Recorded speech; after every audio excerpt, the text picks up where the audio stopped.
자, 알겠습니다. 이제 저희가 토지 임대부 분양주택 붙어야 되겠죠. 예. 자, 그래서 이제 일종의 반값 아파트의 역할을 한다 이렇게 하시면 되겠습니다. 좀 길게 40년까지 남은 반을 채우시면 온전하게 소유권을 다 이전해 준다라는 의미가 포함되었죠. 그래서 서민의 주거 안정을 위해서 만든 특별한 주택 개념이다 보면 됩니다. 토지 임대부라는 것은요, 원래 우리가 지금 분양을 칠 때 보시면 분양 대금에 보시면 그 토지 지분이죠. 토지 지분 요것도 포함이 되어 있고 건축물에 관한 소유권 이게 두 개 묶어 가지고 결정을 합니다.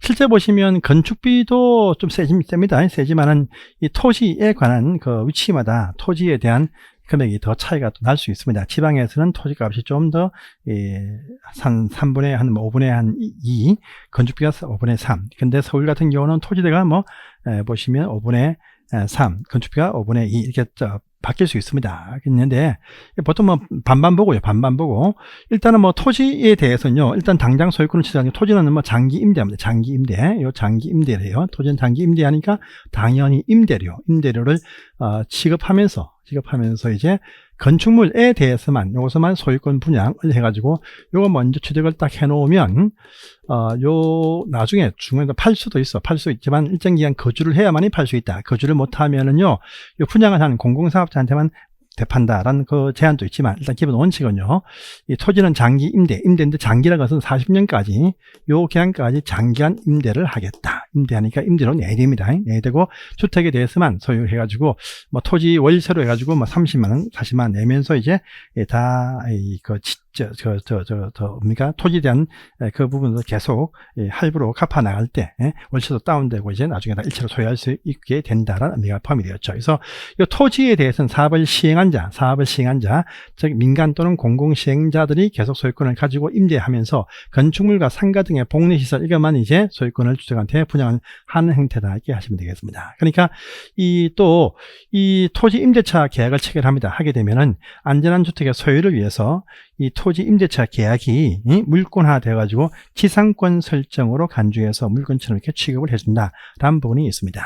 이거요, 요 장기 이 기간 동안 계속 살다 보면은 이 40년까지인데 이것이 또 어쩌면 40년 다 채웠다.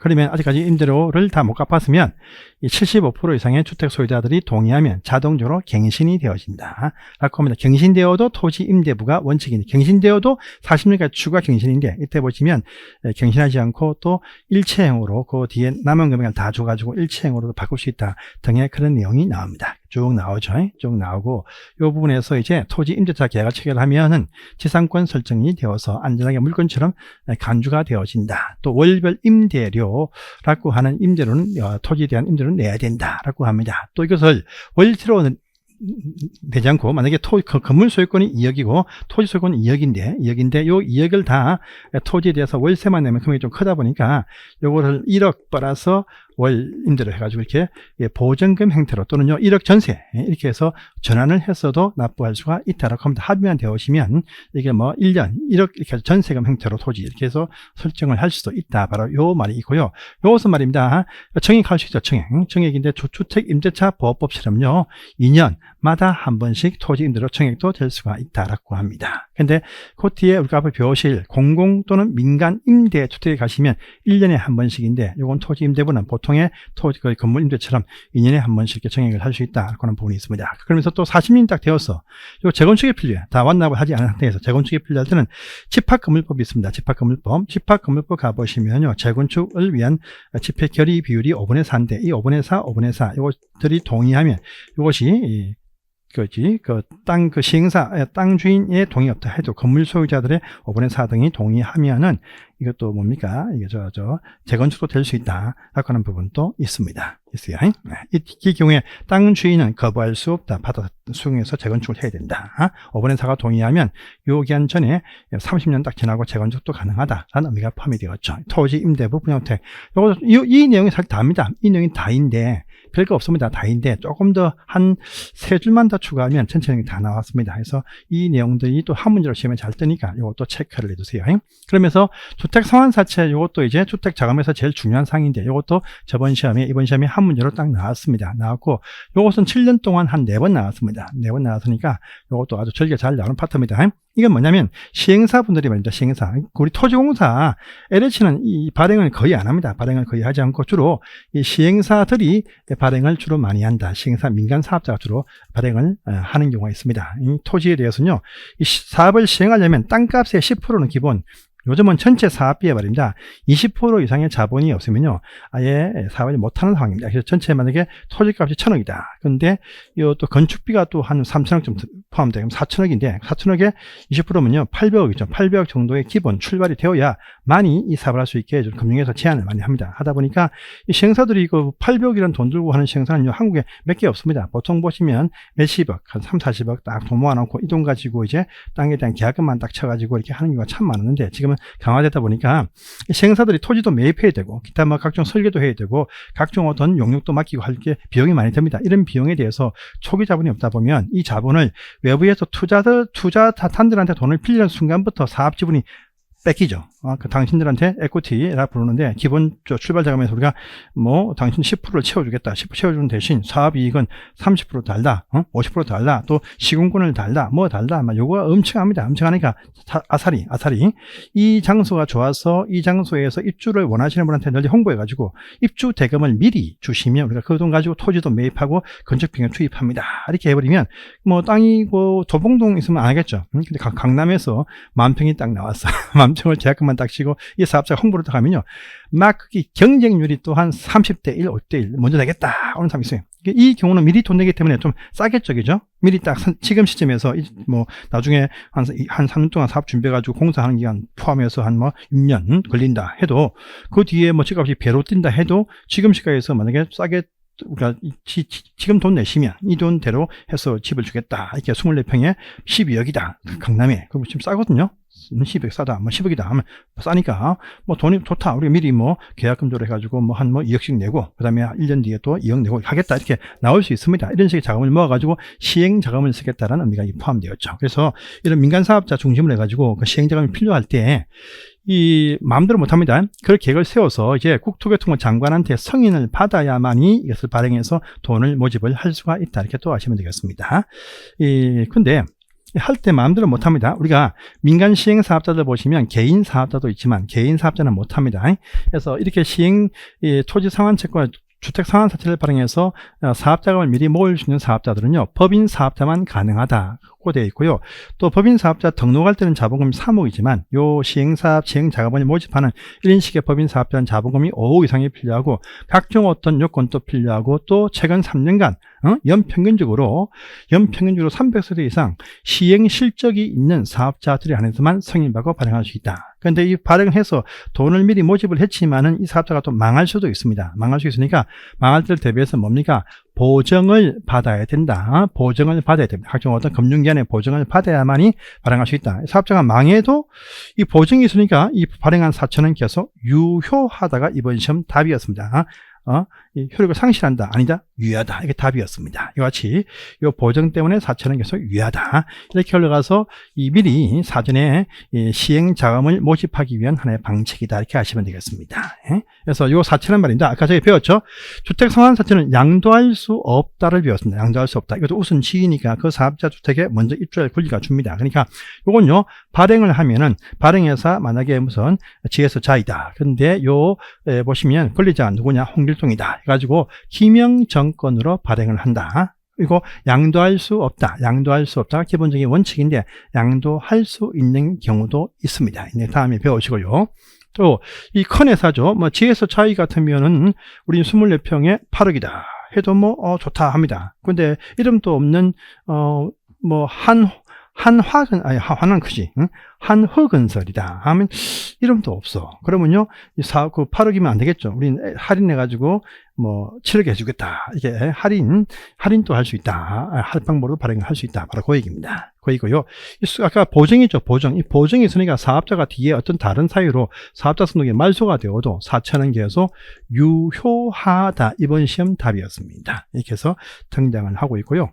그럼 상환 4천이니까 상환을 해야 돼. 상환은 뭐냐? 말 그대로 주택을 건설해서 주택으로 준다. 주택을 건설해서 주겠다. 이것이 원칙입니다. 원칙인데, 그런데 또 원합니다. 원해.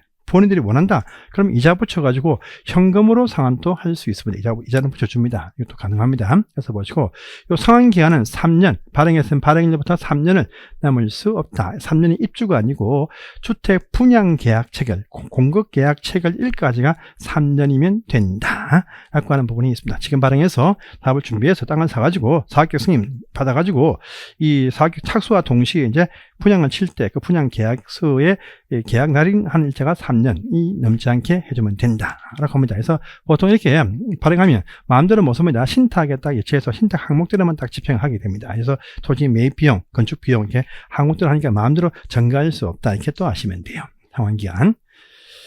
그래서 이렇게 해서 이제 이 법에 있는 주요한 앞으로 확대되어서 배우실 주요한 쟁점 사항들이 지금 다 나왔습니다. 나왔고 두 번째 보시면요. 이제 공동주택관리법이란 법이 나오죠. 이것도 8문제가 나오는 중요한 파트인데 관리 실무에서도 이 내용 전체를 다 똑같이 하고 있습니다. 그래서 실무와 법규가 중복되는 사항이기 때문에 이 중복되면서도 문제가 꼬아서 어렵게 나올 문제가 거의 없습니다. 쉽게 나오기 때문에 이 부분에서는요 16문제를 다 득점을 하셔야 되는 그런 식의 점수 받치다 이렇게 하시면 돼요. 중요한 사항입니다. 그래서 가장 우리 2차에서 비중이 큰 법규가 바로 공동주택관리법이다. 전체에서 약 한 4분의 1이 여기에 포함이 되어 있다. 2차 전체에서 이렇게 해서 중요한 사항이니까 여러분들요 다 정리를 하시고 나중에 천천히 암기할 건도 암기하시고 하시면 되는데 어려운 것이 전혀 없다. 이렇게 또 하시면 돼요. 다 쉽습니다. 자, 첫 번째 총칙이 나오죠. 공동주택관리법 첫 번째 총칙. 물론 항상 법의 목적부터 해가지고 용어 정의가 한 총칙 1편에서 1편, 1장, 2장, 거제 1조, 2조 등에서 다 나와 있습니다. 그래서 한 목적을 한번 읽어보시고요. 원래 이 관리법이 말입니다.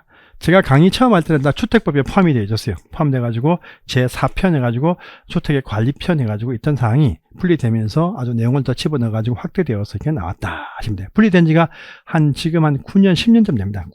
9년쯤 돼요. 9년쯤, 10년쯤 됩니다. 그전에는 주택법에 다 포함이 되어서 옆방에서도 이 부분들을 이 시험에 나왔더라고 합니다. 예. 자, 용어 정의가 또 항상 보면 나오죠. 용어 정의 나옵니다. 이 법에서 말하는 공동주택. 여러분, 이 법은요, 기본적으로 의무 관리 대상 공동주택에 대해서만 나와 있다가 기본 원칙인데, 비의무라 할지라도요, 일부 사항을 준용해서 이 법을 일부 적용을 시킨다. 이렇게 또 아시면 됩니다. 그래서, 일단 공동주택이 무엇이냐를 합니다. 그래서 이 법에서는, 관리법에서는 주택법에 따른 공동주택, 30호 이상 단지를 말한다가 기본적인 원칙이다. 뿐 아니고요. 이 문장이 계속 나오는데, 이게 뭐냐면요, 건축법에 따라서 건축 허가를 받아서 복합주택으로 지은 건물입니다. 이건 우리가 오늘 주택법에 내용이 안 나와 있는데, 30세대 이상이라 전제하에서 300세대 미만, 300세대 미만이 되는 주상 복합 아파트일 때 보시면 일정한 지역의 상업지역이라든지 준주거지역인데 그 장소에서 상가 비중이 주택이 아닌 시설들 상가라든지 기타 뭡니까 각종 어떤 오피스텔 이것들이 10% 이상이 딱 되어진다라고 할 때에 보시면 사업계획 승인받지 않고 건축허가 받는다 해가지고 혜택을 줍니다. 그래서 여러분들 보시면 일반적인 단지에 가시면요 단지에 정원도 크고 그죠 놀이터 다 있고 그죠 다 있습니다. 근데 이 시내 가운데 주택 아파트 가보시면요 없습니다. 뭐가 없어. 그런 이유가 건축허가 대상이기 때문에 부대 폭리를 빼주니까 그런 것이 없다 보면 됩니다. 우리 저기 해커스 학원 여기 뒤에 앞에 건물에 가시면 성우 현대아파트가 있는데요. 거기도 해커스 건물이 밑에 층을 쓰고 있거든요. 그래서 우리가 차를 몰고 오면 거기다 차를 주차합니다. 그래서 고급 아파트죠.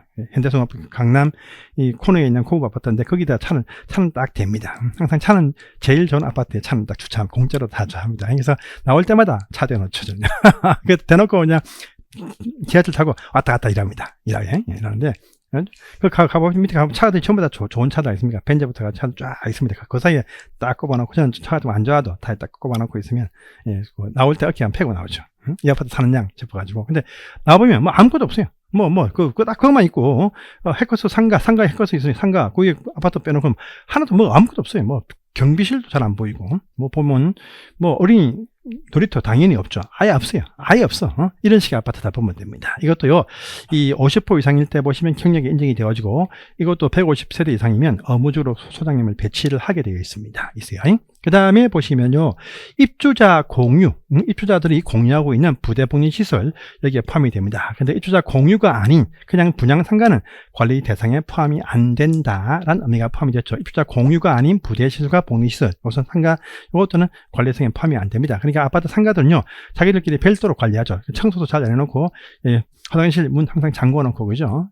그 상가, 그러면 그 밑에 중개사라든지 상가 가가지고 번호 확인해가지고 올라가서 번호 따고 일 보고 합니다. 근데 뭐, 급하면 다 물어보면 다 알려주대요. 내가 그 뭐, 빵집을 이용 안 해도 화장실 비밀번호 물어보면 다 입구에 있고, 있습니다. 읽어보세요. 그거 딱 가서 보고 언제 가서 일 보고 이렇게 하시면 됩니다. 괜히 뭐 막혀 있다고, 사람들이 뭐 잠겨 있다고 이용을 안 하는 분이 참 많아. 그냥 상가, 편의점 가서 물어보시면 다 얘기해 줍니다. 다 얘기해 줘. 물건 안 사도 다 얘기해 줍니다. 이용하시면 됩니다.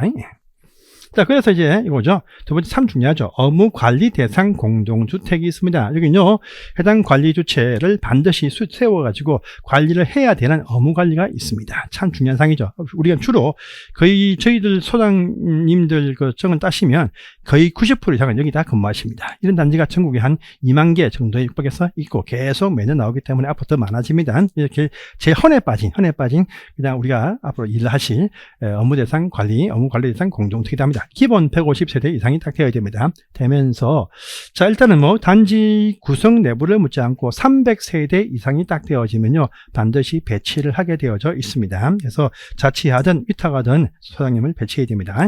그 다음에 150세대 이상이 되면서 요 셋 중에 하나 걸리면 됩니다. 승강기 있는 주택 또는요, 중앙 또는 지역 난방 방식의 주택들.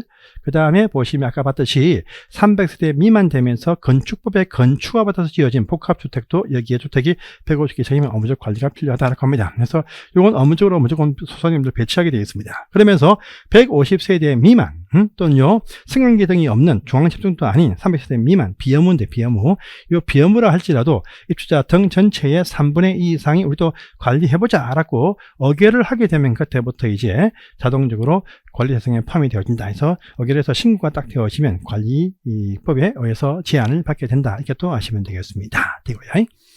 세 번째 보시면 다 아시겠지만 실무에서 배우셨겠지만 보통 분양 또는 임대 구분이 되어진 단지도 많지만 요즘은요 구분되어진 것이 별로 없고 분양이라 할지라도 강남이라 할지라도 임대를 많이 집어넣습니다. 그래서 지금 보시면 요 분양 목적의 주택들도 있고 그 안에 또 임대 주택이 함께 있는 그 단지가 또 많이 있고 이렇게 또 해야만이 또 승인을 또 잘 내어줍니다. 그래서 혼합 주택 단지가 있어요. 이럴 때 이런 제 관리 상황을 결정할 때 보통 임대가 좀 작고 분양이 좀 많다 보니까 분양 쪽에서 거의 다 결정하겠지만 또 임대도 꽤 규모가 되는 그런 단지도 있습니다. 이때는요 협의해서 결정하게 된다. 그래서 이쪽은 입주자 대표의, 저쪽은 임대주택은요 주인이 누구냐 임대사업자입니다. 공공 또는 민간 임대사업자입니다. 이들이 이제 주인인데 그들과 협의해서 공동으로 협의해서 관리 상황을 정한다. 협의가 안 될 때 어떻게 한다 등을 앞으로 또 배우십니다. 그 다음에 우리 입주자라는 표현이 딱 뜨면요 주택의 등기권자 소유자가 있습니다. 또 그들 이 배우자와 직계 좀비소까지 포함해서 입주자 이렇게 부릅니다. 그래서 소유자라는 표현도 자주 나오고 입주자 자주 나오고 입주자 등도 자주 나옵니다. 그래서 나올 때마다 정확하게 입주자만 딱 나올 때는 그런 이유가 또 있습니다. 입주자 등 나올 때는 보통의 단지에서는요 살고 있는 분들 임차인 또 세입자이든 또 집주인이든 관계없이 살고 있는 분들이 다 의결을 하는데 어떠할 때는 입주자 집주인 식구들 또 어떠할 때는 소유자 들에 한해서만 뭐 할 수 있다는 것도 나올 겁니다. 나와요. 그래서 이거요. 그 다음에 사용자, 여러분 혹시나 소유자, 요분의 배우자와 요분의 직계 좀비속을 말합니다. 혹시나 이 배우자의 직계 좀비속은 여기에 포함이 안 되는 건 아시죠? 그래서 장인 장모가 함께 사신다 해도 입주자에는 포함이 안 된다.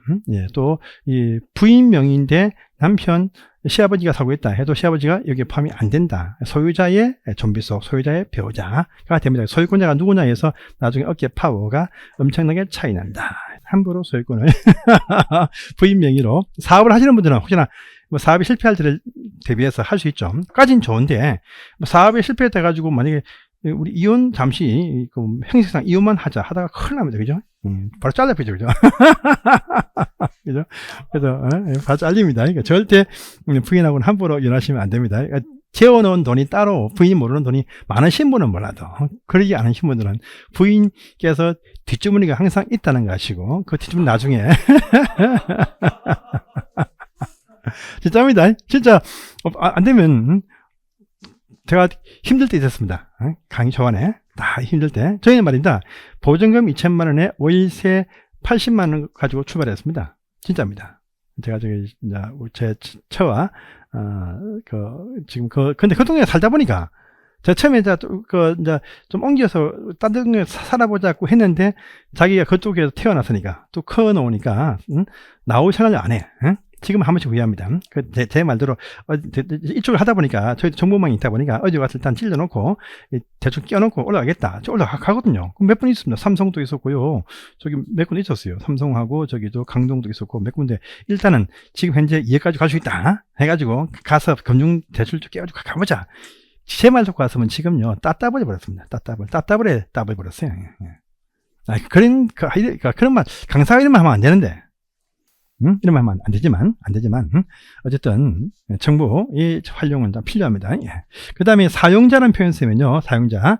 요 임차인, 그냥 임차인 말이에요, 임차인을 말합니다. 그런데, 임차인인데, 임대주택의 임차인은 제외한다. 라는 부분도 중요합니다. 사용자의 표현해 보시면, 이 공동체 임차인, 흔히들 말하는 우리가 세입자를 말하는데, 근데 임대주택의 임차인은 제외한다라고 합니다. 이 부분 또 구분을 해 주십시오. 그래서 임대주택의 임차인은요, 일반적인 사용자가 아니고 나중에 소유권 전환받을 수 있는 위치도 되어지니까 일반적인 임차인과 다르다는 것이죠. 입주자 등이라는 표현을 쓰면 바로 입주자와 사용자, 그냥 살고 있는 식구들 이렇게 하시면 돼. 주인집이 살면 입주자일 것이고요. 임차인 세대가 살면 사용자, 이분들이 이제 여기에 포함이 되어진다 이렇게 하시면 돼요. 임차권자. 네. 합쳐가지고 입주자 등 해서 다 달리 표현이 나오고 있다 이렇게 하시면 됩니다. 입주자 대표이익이죠. 우리 입주자 등은 대표에서 관리의 주요사항을 결정하기 위해서 구성하는 자치 어결기구다 기본입니다. 그 다음에 관리규약 이 단지에서의 자치규약이자 헌법이다 이렇게 하시면 돼요. 그래서 여러분 보시나 이 관리와 관련해서요 분쟁이 발생이 딱 되어지면요 재판의 1번이 뭐냐면요 헌법 아니면 헌법 1번 그 다음에 두 번째가 공동주택 관리 규약을 먼저 적용시킵니다. 그 다음에 민법입니다. 그래서 공동주택 관리 관련되는 사항의 분쟁은 이 관리 규약 적용하고 그 다음에 관리법 적용하고 이렇게 쭉쭉 넘어갑니다. 그래서 자치 규약 가장 우선된다 이렇게 또 아시면 돼요. 이 규약이 만약에 법에 위반된다. 그럼 규약이 안 바뀌는 한 이것이 중부화된다. 이 약속하에서 먼저 했으니까 거기에서 따라서 먼저 적용을 시킨다. 판결할 때 규약을 딱 봅니다. 당신들 규약에 이렇게 되어 있네요. 벌금 내세요. 이게 규약에서 담배 피웠으니까 한 번 필 때마다 경고장을 붙이면 10만 원 되겠죠. 10만 원 내세요 합니다. 바로. 규약 준칙이 중요합니다. 이것도. 자, 우리 관리 주체죠. 공동주택을 관리하는 자를 말한다. 이렇게 하시면 돼요. 그래서 이게 딴 표현은요. 요 자치관리기구 일대 보시면요. 이때는 입주자 대표회의가 아닙니다. 우리 관리표 이 선임 임명하는 바로 관리사무소장님이 자치관리구의 대표자가 된다. 이제 관리처가 됩니다. 그 다음에 이 관리 업무를 인계하기 전 업무 대상 주택을 건설한 사업자 시행사들이 관리 업무 인계하기 전에 보시면요, 인계하기 전에 입주 관리를 합니다. 이때는요, 이 시행사 사업자가 관리처가 된다. 그래서 소장을 또 배치하게 됩니다. 배치가 된다. 그래서 직접 배치하든 또 위탁업체한테 맡겨서 자치관리할 위탁 관리할 수도 있습니다. 선택입니다. 그래서 이 사업자가 직접 소장을 채용해서 배치하든 또는 위탁업체한테 맡길 수도 있다. 이렇게 또 아시면 돼요. 그 다음에 우리가 위탁 관리를 업무 대상 단지에 위탁 관리를 주로 하는 바로 주택관리 업자분들입니다. 관리회사가 이제 관리처다. 이때는 배치되어진 소장님은요 관리처이 아닙니다. 그냥 직원일 뿐이다. 이렇게 아시면 돼요. 아니고 이제 관리업자가 된다. 또 임대주택입니다. 임대주택도 보시면 이 자체 관리할 때는요 임대사업자가 관리주체입니다. 그런데요 저게 됩니까 위탁 관리, 자체 관리할 때, 그런데 위탁 관리할 때는 관리업자가 된다 이렇게 또 아시면 되겠습니다. 되고요. 주택 임대 관리업자도 규모 크게 여러 몇백 세대 이렇게 관리할 때는 이때 이 규모가 업무 관리에 딱 포함이 되었다. 그러면요 이 임대 관리를 이제 자기들 전적으로 위탁을 맡았으면 이 관리업자가 소장을 배치할 수도 있다. 이렇게 또 아시면 되겠습니다. 그래서 이렇게 해서 관리처가 된다. 이런 부분도 기억해 주세요. 자치 관리일 때는 관리사무 소장이지 입주자 대표회가 아니다. 이런 부분 다 보시면 대표들인데 이쪽 자치 관리일 때는 입주자 대표회가 아니고 관리사무 소장이다. 이 부분도 쟁점 포인트가 된다. 이렇게 또 아시면 돼요. 자, 또요, 이 관리법에서 임대주택이라는 말을 씁니다. 그러면요, 일반적인 내가 집이 있어서 임대치는 것은 말하지 않습니다. 임대사업자로 등록한 민간임대와 공공임대만 말한다. 이렇게 하시면 돼요. 그래서 내가 집이 하나 더 있어서 임차인을 불러서 앉혀놨다. 이건요, 임대주택이 아닙니다. 지 집이다. 자기 집인데, 거주하는 분이 입주자 등에 포함된 사용자일 뿐이지, 자기 집입니다. 자기 집인데, 요 임대주택 하면 공공민간 등록이 되어진 또 공공주택, 이 법에 있는 바로 공공임대만 말한다. 이렇게 또 아시면 되겠습니다. 또 임대사업자 하면 내가 집이 있다 임대친다가 아니고 임대사업자 등록을 하거나 또 공공임대에서의 공공주택사업자들이 임대사업자로 본다라고 하는 부분도 있고요. 또 임대주택에 대해서는요, 임차인 대표회의가 구성이 될 수 있습니다. 되어지면 임차인 대표회의가 그 단지를 또 대표하게 된다. 이렇게 또 아시면 되겠습니다. 그래서 이렇게 해서 용어정의 또 더 있지만 요 정도는 기본적으로 우리 실무 때도 또 내용 배우셨으니까 간단하게 체크만 하시고 넘어갑니다. 자, 이제 넘어가시고 이제 페이지로 보시면은 우리 48페이지 갑니다. 관리 방법이 뜹니다. 공동주택의 관리 방법. 일단은 저기 됩니까? 우리 업무관리 대상 150% 승강기 등과 300세대 이상이라는 전제하에서 업무관리 대상 공동이라고 하는 전제하에서 입주자 등입니다. 이 관리 방법 결정은요, 살고 있는 분들이 결정합니다. 살지도 않고 있는 저기 됩니까? 우리 입주자, 우리 사용자가 살고 있는데 입주자 외부에서 하면서 자기 살지 않는 그 단지의 관리 상에는 개입을 못한다가 기본적인 원칙입니다. 근데 개입을 할 수 있는 경우도 있습니다. 임차인한테 임차 쳤지만 이 임차인 중에서 이 전체 그러니까 우리 대표의 구성은 가만히 넘는다. 일단은 살고 있지 않는 입주자도 개입이 되어서 장기소송객이라든지 또 하자담보 책임 종료 등 할 때 보시면 개입하는 경우가 있는데 그 외에 일반적인 그런 경우가 아니면 이 외부에 살고 있으면 관리에는 개입을 못한다 이렇게 하시면 됩니다. 그래서 입주자 등 살고 있는 분들이 이 표현 나면 살고 있는 분들이 관리 방법을 결정한다. 위탁이든 자치든 이 결정을 합니다. 그래서 자치 관리도 결정할 수 있고 또 업자한테 맡긴다 해서 위탁 관리를 또 결정을 할 수 있고 둘 중에 한 개는 선택을 하게 되어져 있습니다. 이 선택을 안 하면요, 이 대표들 처벌을 받게 되어 있다. 이렇게 또 아시면 되겠습니다. 자, 이 결정하는 방법은요, 자치 관리 아니면 위탁 관리 둘 중에 하나인데, 이 결정은요, 두 가지 방법이 있습니다. 그래서 주민들 대표가 있다. 대표가 있으면 입주자 대표회에서 어결을 합니다. 항상 어결하면요, 이번 시험 나왔더라고요. 우리 뭡니까?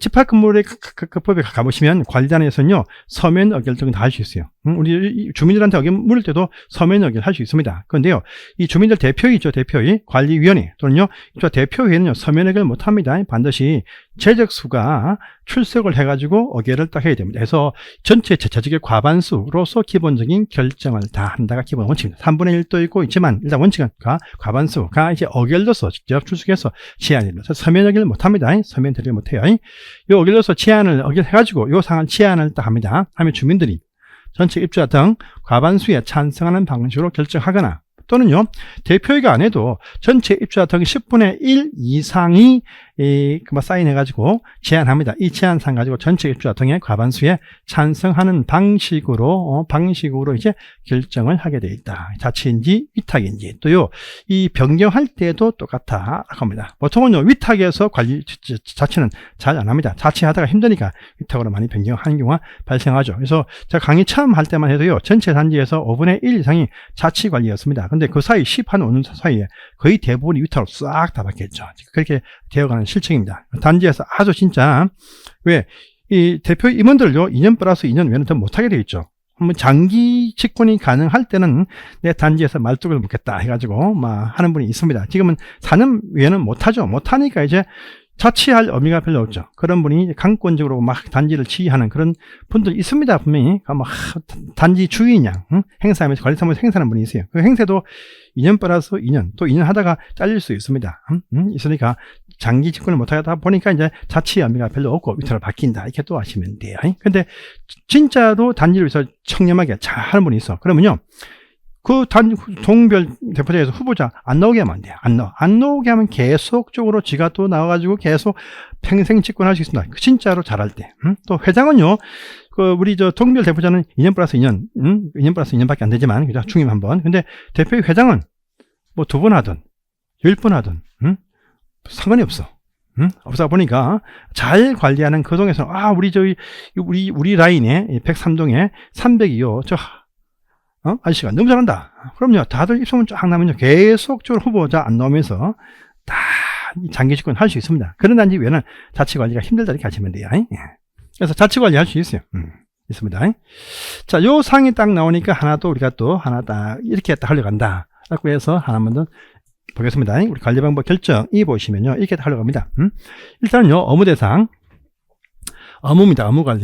업무 관리 대상 공동주택을 딱 건설합니다. 건설에. 이 건설한 사업자 있겠죠. 시행사, 건설한 사업조체가 있습니다. 이 사업조체는요, 일단 일정 기간까지 업무적으로 직접 관리하게 되어 있습니다. 일정 기간까지 직접 관리를 하게 되어 있어요. 직접 관리인데, 요거 말입니다. 당첨되어진 입주 예정자들의 과반수입니다. 과반수. 요 과반수가 입주입니다. 입주하든지 또 임차를 해서 임차인들이 입주를 다 해야 돼요. 입주자 등. 이 입주인이 가반수 입주할 때까지 직접 관리를 하게 돼 있어. 이 관리를 위해서요. 이 관리를 위해서 보시면 관리를 위해서 보시면 이렇게 합니다. 입주 예정자들과 미리 관리계약을 맺습니다. 관리계약. 이 관리계약을 맺어가지고 가반수가 입주할 때까지 관리를 하게 돼 있어요. 이 입주할 때까지 또 입주 안 해도 계속 공용분의 관리비가 발생합니다. 이에 대해서 관리비 예치금에서 이것을 징수를 또 하게 되어져 있다. 나중에 인계해 줍니다. 입주했으면요. 이 입주했을 때에 보시면 관리할 것을 요구합니다. 요구를 딱 당신이 관리하라, 결정하라, 요구도 합니다. 요구하면요. 요분들은 이제 요구하면 이제 3개월 안에 먼저 주민 대표회의겠죠. 입주자 대표회의를 구성합니다. 구성을 할 것이고, 이들 중심이 돼가지고 관리할 방법, 자치 위탁, 이 관리 방법을 이제 결정을 하게 되어져 있다라고 합니다. 이 결정할 때 보시면 대표회의에서 제안 또는요 10분의 1을 제안해가지고 과반수 찬성한다 이렇게 또 나옵니다. 최초일 때. 이 관리 방법은 보시면 위탁 아니면 자치, 요 둘 중에 한 개 선택해서 결정을 딱 해야 되겠습니다. 결정하면요, 결정 사실 30일 안에 요 사실을 사업조체한테 통지도 하고 관할 시군구청에 신고도 하게 되어져 있다. 이렇게 또 아시면 됩니다. 그런데 이때 만약에 자치를 결정했어요. 만약에 자치 요것을 결정을 딱 했어. 요걸 결정을 딱 했으면요, 최초 이 요구한 날부터 6개월 안에 자치 기구 구성을 할 것이고, 소장님을 또 선임을 하게 되어져 있다. 이렇게 딱 흘러갑니다. 근데 이 요구에도 3개월 되어도 아무런 결정을 하지 않고 있습니다. 또요, 6개월 자치한다고 해놓고 6개월 되어도 자치 기구 구성을 하지 않고 있다라고 합니다. 그러면요, 우리 사업자는 위탁관리업자를 선정을 해가지고, 업자를 딱 선정해가지고 관리 업무를 인계하고 손을 띄어버린다. 이렇게 또 얘기를 딱 하고 있습니다. 기본적인 큰 틀입니다. 그래서 그 내용이 보시면 가치관리. 이 어딥니까? 이 소장의 선임을 할 때는요, 입주자 대표회의 구성원의 과반수의 찬성을 받는다. 라는 말 나오네요. 그래서 보시면 자치할 때 보시면 관리 요구가 있으면 요구 6개월 안에 소장을 선임하고 자치관리기구 구성을 하게 되어져 있다고 합니다. 근데 소장 선임할 때 보시면 대표회의 구성 과반수의 찬성으로서 통상적인 결정으로서 결정을 한다는 겁니다. 근데 만약에 대표회에서 자치인데 요 소장님을 해임을 시켜서 또 퇴사를 했습니다. 그러면 30일 안에 재선임을 하게 돼 있다. 기본적인 사항이고 중요한 사항이거든요. 그래서 위탁일 때는 보시면 15일 안에 재배치인데, 자치는 30일 안에 선임을 하게 돼 있다. 선임 빨리 안 하면요, 대표회의 회장 철받습니다. 그 다음에 위탁입니다. 위탁 관리를 딱 결정을 딱 했으면요, 이 경쟁 입찰, 전자 입찰 방식으로 경쟁 붙여서 업자를 선정한다. 기본적인 틀만 일단 알아놓고 넘어가시면 되겠습니다. 되고요. 그 다음에 또 보시면 단지가 규모가 안 큰 단지가 딱 붙어 있다. 그럼 우리 함께 해보자, 공동을 해보자. 공동 관리를 또 결정을 할 수가 있습니다. 공동 관리를 또 결정을 할 수 있어요. 이렇게 할 수 있고요. 단지가 엄청나게 큽니다. 큰 단지다. 라고 합니다. 그러면 우리가 효율적인 관리에서 쪼개져서 구분해서 관리를 하자. 이렇게 결정을 할 수도 있습니다. 근데 큰 조건이 있습니다.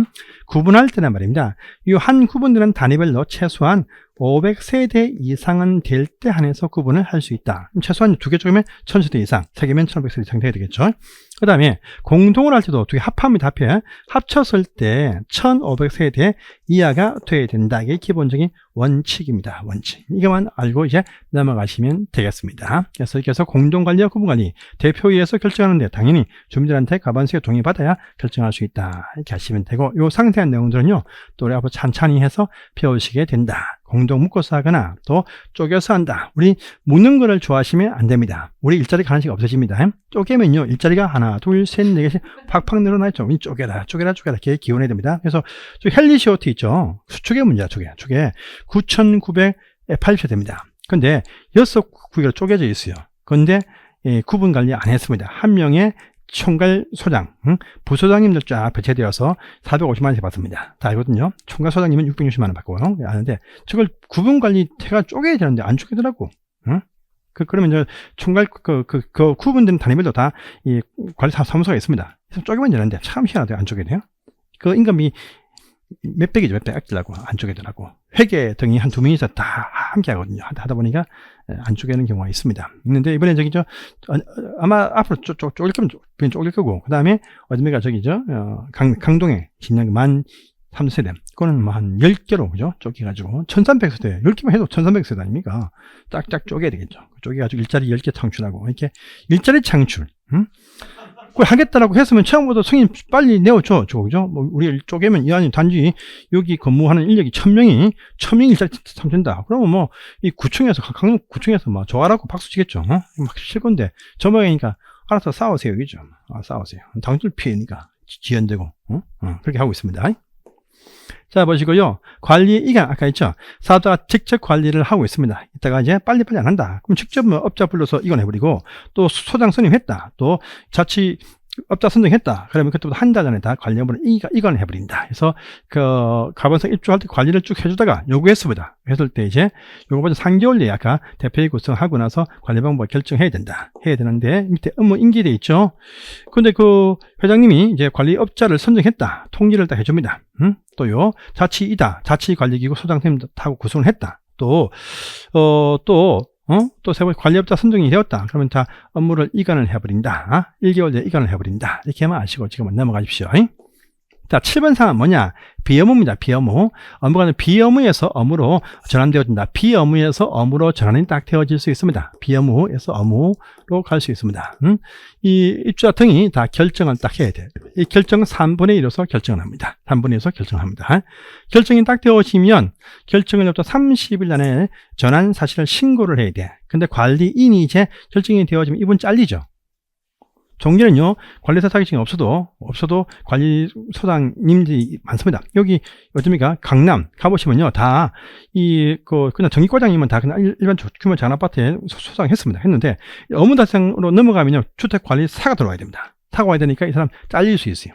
그러니까 신고 안 하겠죠. 신고 안 하면 주민들이 연설어서 10분의 1이 연설어서 신고할 수 있다. 신고를 대신해서 일단은 확인만 시켜버리면 이제 이 관리분들은 업무 이행 안 하면 이분 또 처벌받습니다. 업무인이 뭐냐? 일단은 인수인계하기 전까지 업무를 완료하게 되어 있어요. 완료를 위해서 보시면 어찌입니까? 관리규약부터 먼저 만듭니다. 관리규약부터 만드는데 관리규약을 이제 만들게 되면 재정 신고도 해야 됩니다. 이 관리인이 제안해가지고요, 입주자 등이 이제 가반수의 찬성을 통해서 결정하거든요. 결정하는데 이걸 빨리빨리 안 하고 있어. 그래서 이러면 또 아빠가 확 나버려요. 그래서 요 재정 신고가 딱 되었죠. 3개월 안에 보시면요, 요까지 요 재정 관리규약 만드는 기한까지 제한이 없어. 근데 관리규약을 딱 정해서 재정 신고가 수리가 딱 되었습니다. 그때부터 3개월 안에 입대 구성이 딱 되어지면요, 3개월 안에 또 관리 방법 결정을 딱 해야 됩니다. 요 과정 3개월. 근데 결정한 것이 자치이면 소장 선임이고 위탁이면 관리업자 선정을 해야 됩니다.